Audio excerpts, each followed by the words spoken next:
Hi, I'm Melanie Barr. Welcome to the She Built It Experience with Melanie. You're here because you want to experience the life and business that you crave. Join me as I talk to women who have successfully built it, a career and business that they love. We dive into the topic of how they built it and talk about everything from having the courage to make career leaps to the details of how to lead effectively, create successful teams, implement strategies for growth, and infuse tech innovation. Magic happens when we focus on the part of ourselves and our business that brings us joy. So let's dive in. Tracy Holland is a founder, investor, executive chairman, and entrepreneur who is an authority on beauty and wellness and has a global track record for incubating and launching brands. She has dedicated her career to creating new brands and success stories by spotlighting innovation, amplifying authentic and celebrity voices in beauty and personal care, and nurturing promising talent, especially other women entrepreneurs. Thank you so much for joining us, Tracy. Thank you for having me. Please tell us more about who you are and about your early career experiences leading to becoming the co-founder at Hatch Beauty Brands. I am an entrepreneur at heart. My parents will tell you that I never behaved. I always was a rule breaker. In fact, I was always asking why. Like, that was my favorite question. I don't understand why. And I always loved building things. And so I thought, I was going to own a store. In fourth grade, I had a business plan. I had a pie business. I put my sisters to work. I took over my parents' kitchen. I would have my little sister go door to door taking orders. I loved the idea of exchange of effort for income and the idea of being independent.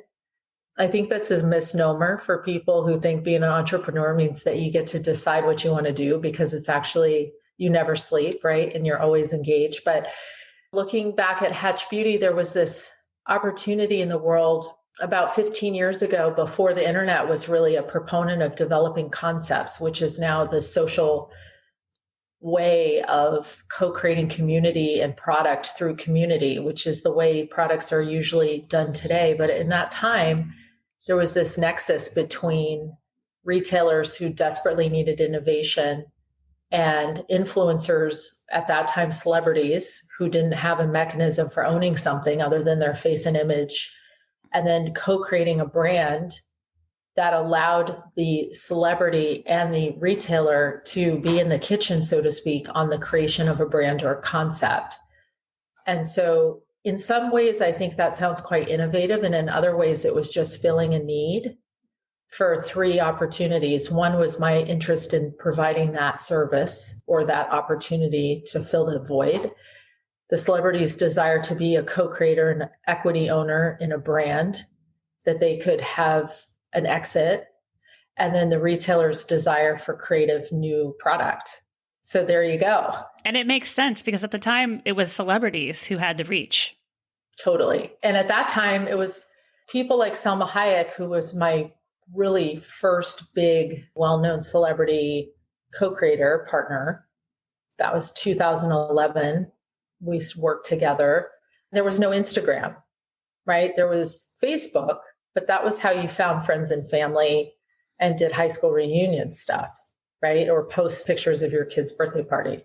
And there was some commerce, so to speak, in Facebook, but I did not, at that time, that was probably the only social media driver to taking a brand and putting it into retail.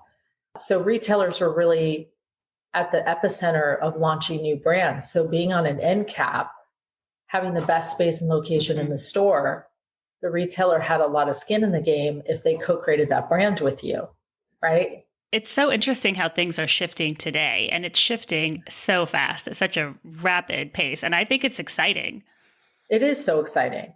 And it's hard to keep up with, right? Because what's so fascinating to me as we are entering this era is that the whole premise of authenticity and people wanting authentic brands. So no longer does it really work for consumers to feel like they're just getting endorsed by somebody who's getting a paycheck.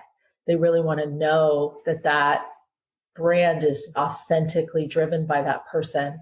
But where I've seen the most interesting, from what I would consider a transactional perspective, is the new world of influencers that are really moving the needle on commercial product is in the world of TikTok and YouTube. Those are the people who can sell 50, 60, 70,000 units in a 24-hour period. You're right. We've done this shift where we want to see real people. We want to know the real story behind who someone is and feel like we're a part of their life in order to join them in purchasing a product. Totally. And the idea of, let me take you behind the scenes and let me show you what it feels like to run around and chase my 3-year-old and get, mac and cheese on the table. And by the way, I have this product idea and I'm working on it and developing it because this is something I'm really passionate about. The engagement level, the conversion level, and the commitment that those influencers have with their community, the conversion rate is off the charts. And I'll admit there's something about a star power that's intriguing, but there's also something about where you can be relatable to someone. You can look at someone and say, they're a lot like me, so I want to buy their product because we're so similar. 100%. Swarming Jennifer Lopez and Alex Rodriguez because of who they are, and rightfully so. But the folks that I'm seeing that are making massive impact on product in terms of product sales, transactionally speaking, are people that you and I would be at Vaughn's next door and have no idea that. Yes. And I think COVID took it a step further because now we've become so much more casual and we want to see real stories. Yeah. Because we've all of a sudden really we see people's homes in interviews. Totally. It's so fun. And what we're seeing in terms of technology, some of what I am excited about is just Instagram Live and this idea that we can not only be in someone's house while they're filming on their iPhone and they're doing an IG Live, but then there's technology backing that allows them to purchase while they're interacting. There's just a whole nother level of how we're going to see commerce 100% in this space. And there's been changes now that I'm happy that Instagram and other platforms have finally caught up because I've wanted them to offer these solutions and they haven't done it yet. And so it's so exciting to see that shift. Because my background is in business development and marketing too. And so when I see a new app, I think, ooh, how does this work? And how can you put it into commerce, right? And make it work for you? And how do you do a frictionless transaction where I never really want an app or platform to ask me to pull my credit card out again? Right. We've hit that point too. And it's so easy. You just shop now, click here, put your face on. It recognizes, it populates everything. I don't have to enter my address. That's where you lose people, right? It's just so seamless. How has your early career experiences influenced you as a business leader in running your company? And how does that experience help your clients, your leadership style, and assist you in running your business today? I think I learned leadership from my teammates more so. I think when you're a visionary, you can tend to run so fast that sometimes the people who have to help you execute can't keep up. And you have a tendency also to speak in part sentences. So those who integrate well into you and understand the rest of the sentence and can complete your thought are the perfect yin and yang. But I would say in the early years, this idea of feeling like I had to do it all by myself and that there was something that I had to prove, I think to my family and to myself that I could be successful. There was a tipping point, certainly in my early 30s, where I made my first $1 million. And I thought, oh, okay, when you're self-made and you make your first $1 million, it's kind of a big deal. It is a big deal. I would say my leadership style has had to shift to be more effective because as an entrepreneur, it's not a solo sport. It's a team sport. And to have a successful growing company, the only thing that matters is team and that the people understand what you're trying to accomplish. And everyone's rowing in the same direction and there's a common vision. And I would say 10 years ago at Hatch Beauty, we had a hockey stick growth scenario.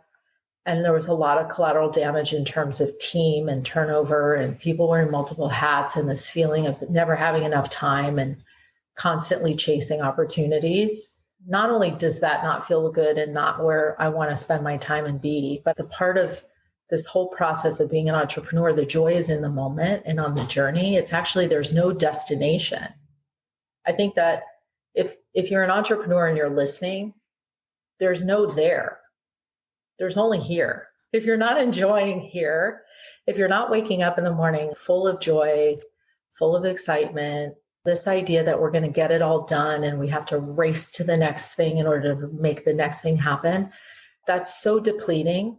And so my shift and my aha was, there's not a money amount, there's not a success amount, there's not an award amount, there's not a metric or a KPI that says, okay, now you can take a vacation, now you can sit back and enjoy. I have to build that into every single day.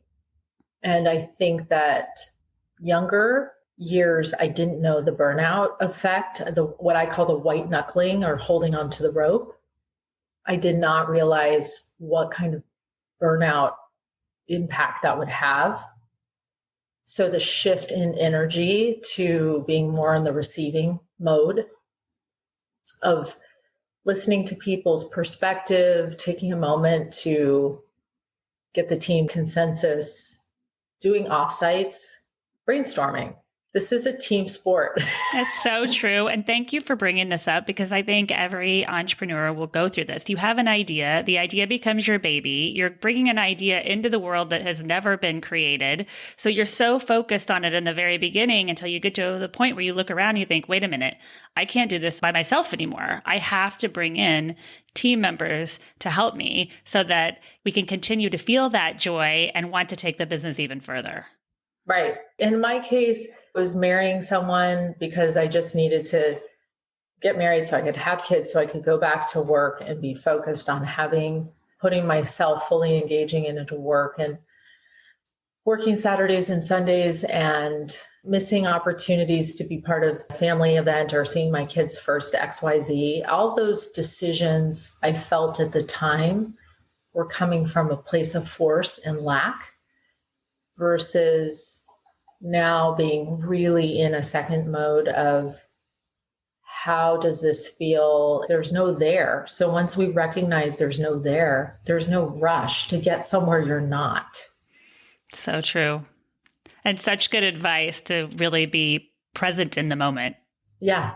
Can you tell us about a particular entrepreneurial experience that is memorable for you and that you carry with you today? I would say probably winning Entrepreneur of the Year in 2017 for Los Angeles. And then I went on to the nationals and I came in fourth nationally in my category. For someone who has not in the past taken time to just sit and recognize some of the accomplishments and be in the moment of saying, wow, that was amazing. A year ago, I wrote a vision board. A year ago, I wrote down, here's what I'd like to do and how I'd like this to look and how I want to build this.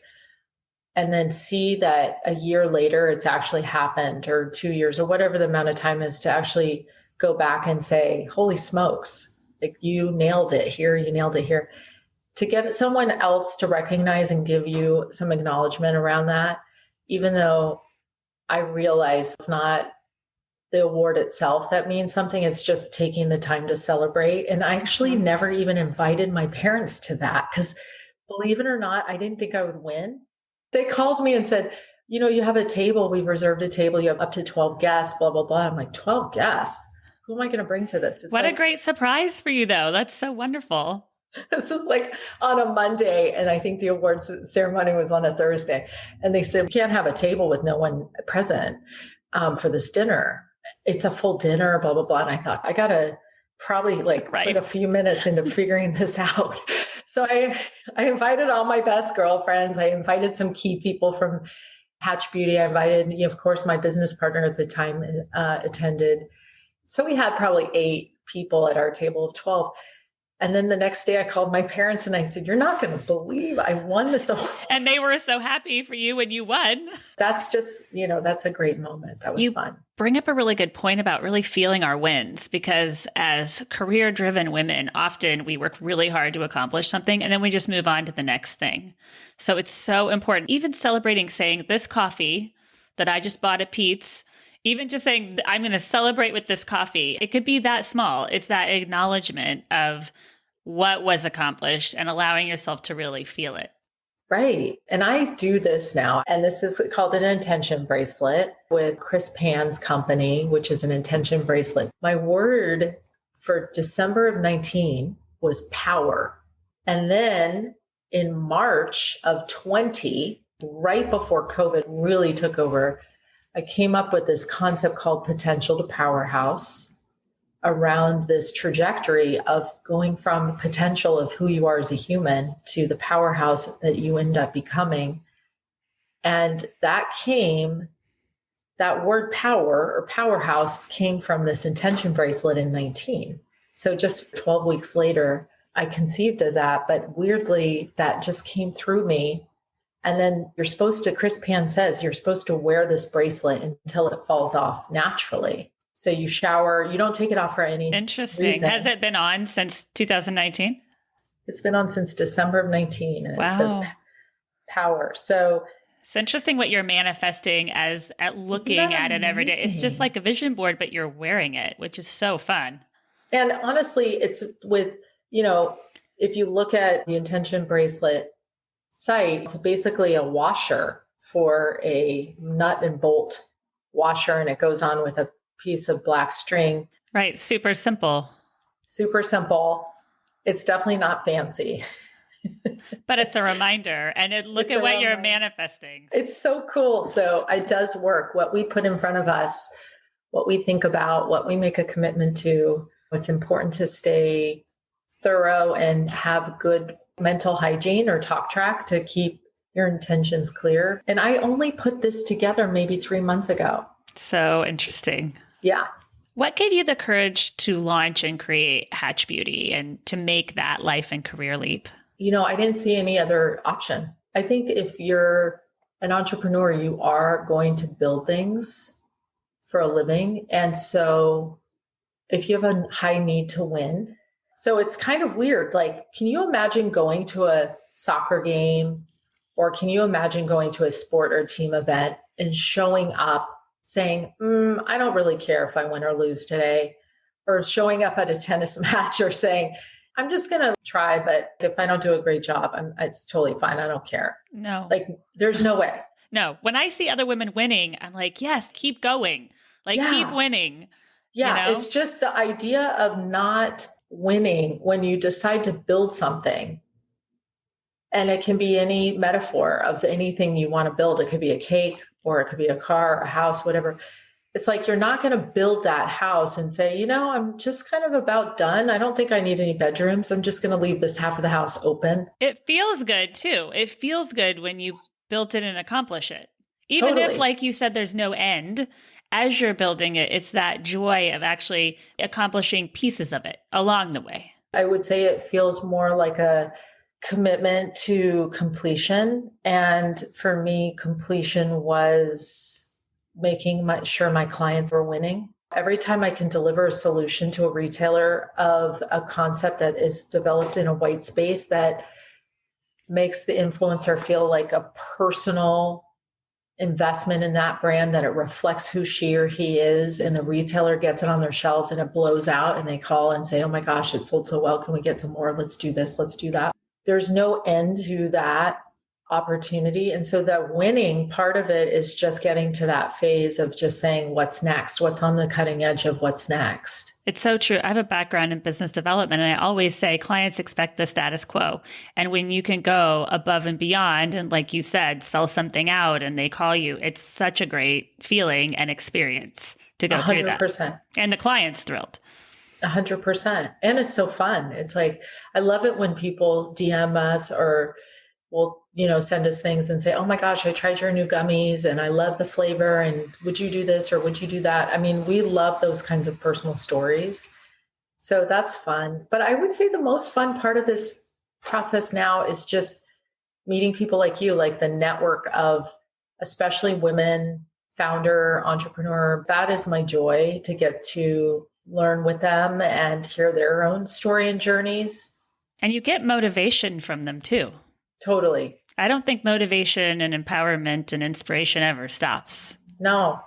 And it helps me be better. And I think, oh my gosh, we only have so many years on this planet. Have I really embraced and eaten up every single ounce of deliciousness that we can. Have I experienced everything I want to, and even mind-blowing stuff like adventure vacations and doing some extreme sports. Like I'm just kind of in this mode now. And so the competitiveness isn't with other people, it's really with myself. I love that. I've been skydiving and I was reading a book to my daughter and she asked me, Mom, have you ever jumped out of an airplane? And I really wanted to say no because I don't want her to go to it. But I had to tell her the truth because I climbed the Sydney Bridge and done a canyon swing in New Zealand. So I'm with you there. There are some things that adventure sports that I might not do today, but I'm usually up for the little small adrenaline. I know, me too. But you too have young kids, and so you have to be somewhat thoughtful, you know. Most of this was before kids, I will also admit. Yeah. We have to be a little bit more thoughtful, but there is so much more life to live. So this idea of surrounding myself with women who challenge me and help me think differently and expand my perspective.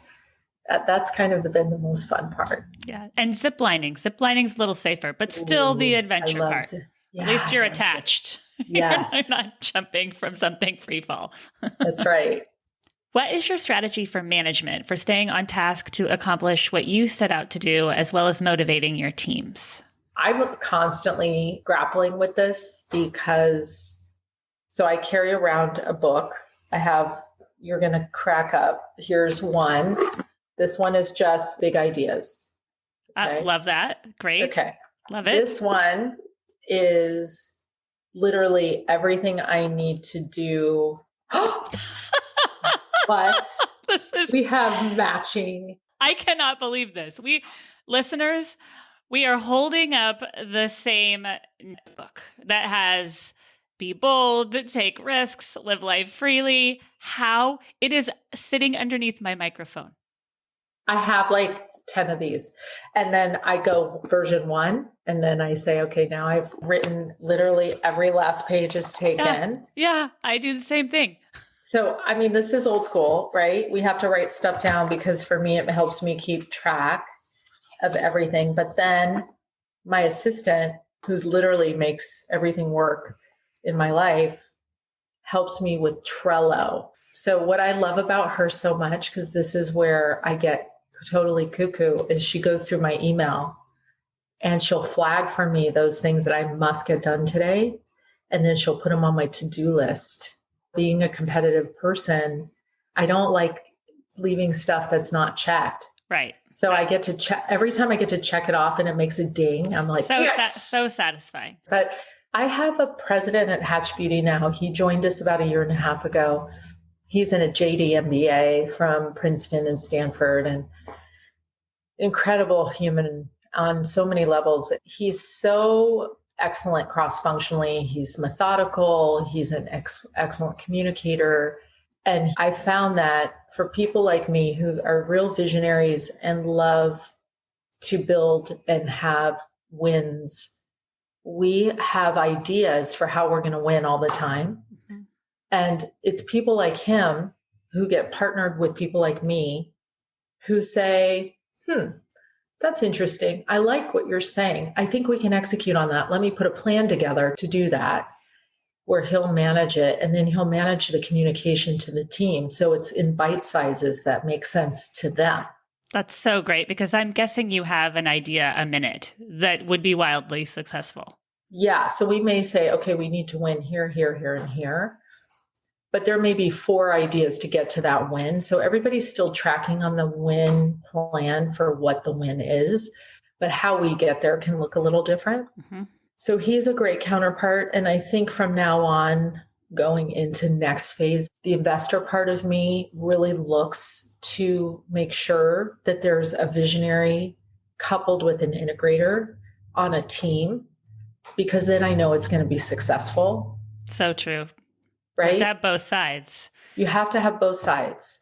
And if you have an ego-driven visionary who thinks it's my way or the highway, then I would generally say that's a recipe for disaster. You're right.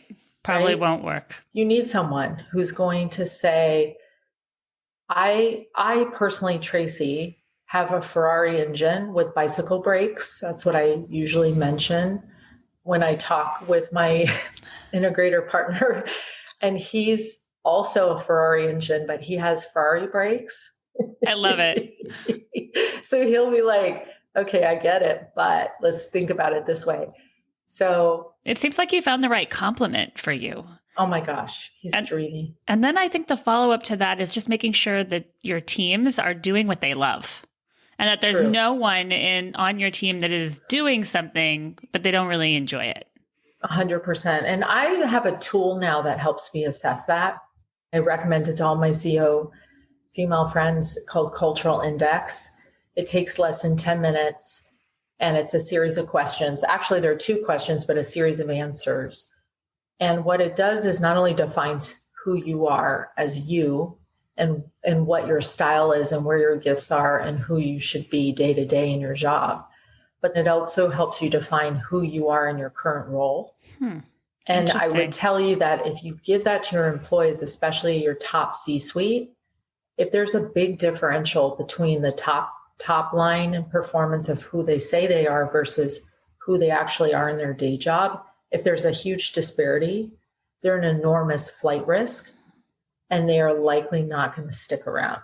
So that's such a helpful indicator for me because I'm pretty data driven to be able to go, oh, okay, we have these 3 people who are probably, even if they tell me and they're smiling and say, oh, it's fine, I love it, they don't. It's so smart to look at all of that because they would probably be happier doing something else somewhere else. Right. And filling your role with someone who loves that aspect. Totally. The great thing is everyone in the world, we don't all like to do the same things. That's right. And even if we came up through the ranks and we do what we do, it doesn't necessarily mean we're really good at it. So the cultural index, for example, will let you see if the person you're speaking to can follow through. A follow through means execution, getting that across the finish line. For example, in sales, you may need someone who's a trailblazer and just out to go bring in business, but you have to partner them with an executor, so an architect, someone who can bring home the bacon.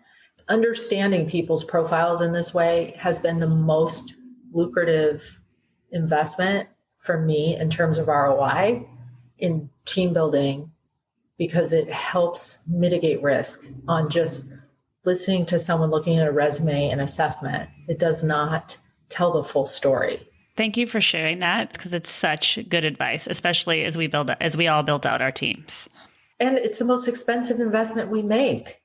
I mean, how many times are we paying a recruiter? The money's gone, right? The recruiter gets paid, new person in their seat, 30 days in, 60 days in, 90 days in. At 90 days, the cultural index will say that people can be someone else for about 90 days consistently before they revert back to who they really are. So holy smokes, do the math. So interesting. And that's pretty much the training and onboarding time too.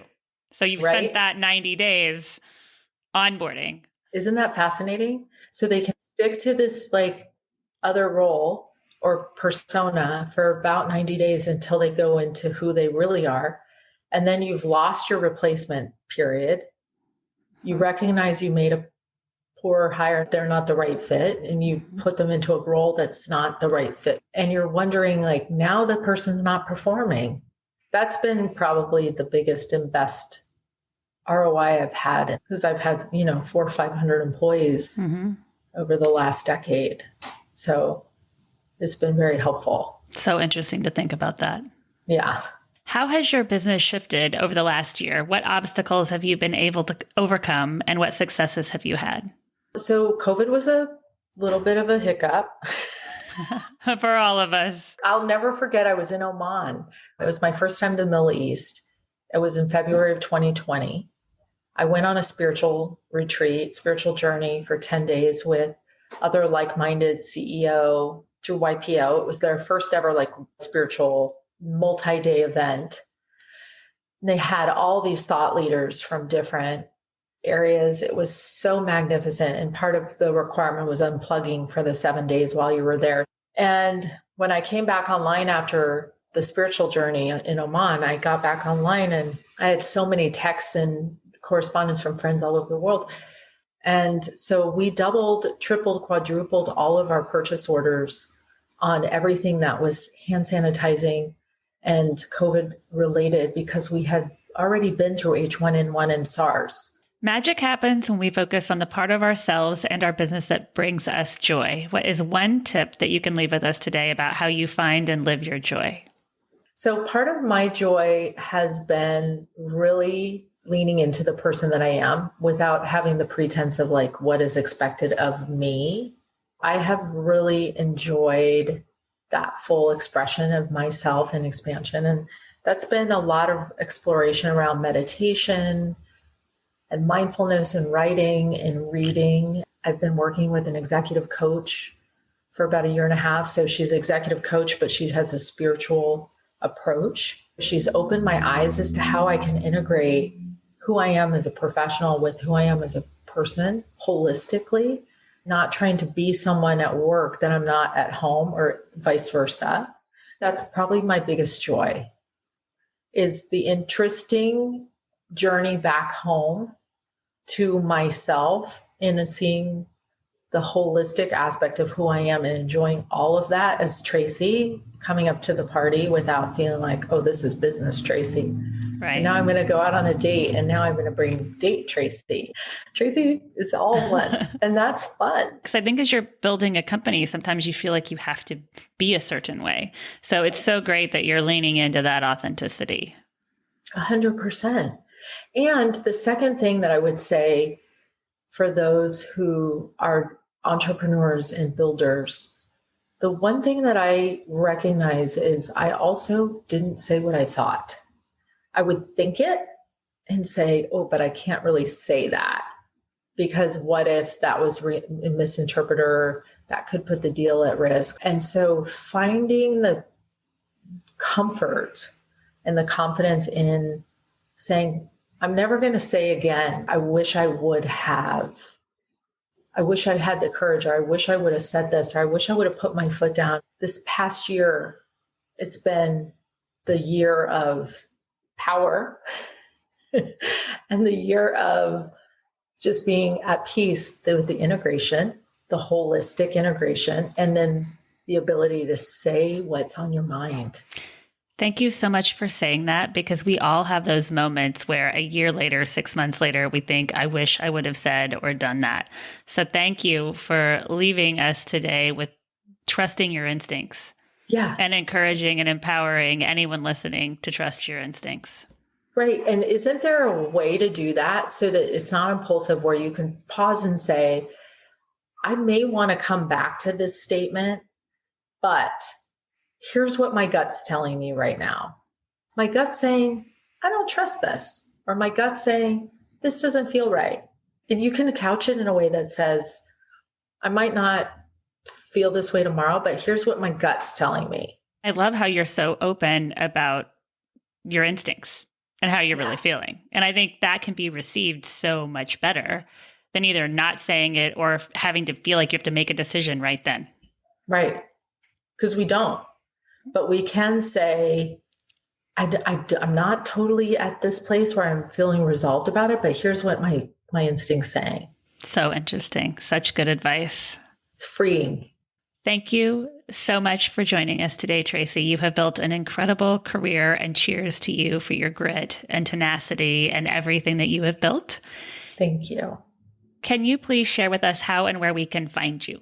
Sure. Potential to Powerhouse is my new podcast and my digital platform. And I'm on there, and I have a Facebook community that is private for Potential Powerhouse. That is the best place to reach me and where I'm most engaged day to day as I'm building that conversation out with women powerhouses who have made their way by either learning the aha moments, the pivots, and it's not always a straight line, but the story is so juicy because we learn so much. It's invigorating. I love it. If you are new to She Built It, we'd love for you to join us. We offer community memberships, masterminds, innovative virtual events, and meaningful connections to entrepreneurs and corporate leaders. Please also check out our She Built It shop, curated products from women-owned businesses who put their heart and soul into their beautiful and innovative products. We offer She Built It business consulting and the She Built It blog. Thank you to everyone around the world who joined today. Thank you to my editor, Rich Streffolino. Please download and subscribe wherever you get your podcasts. And until next time, together, let's let nothing stop us from experiencing the life that we crave.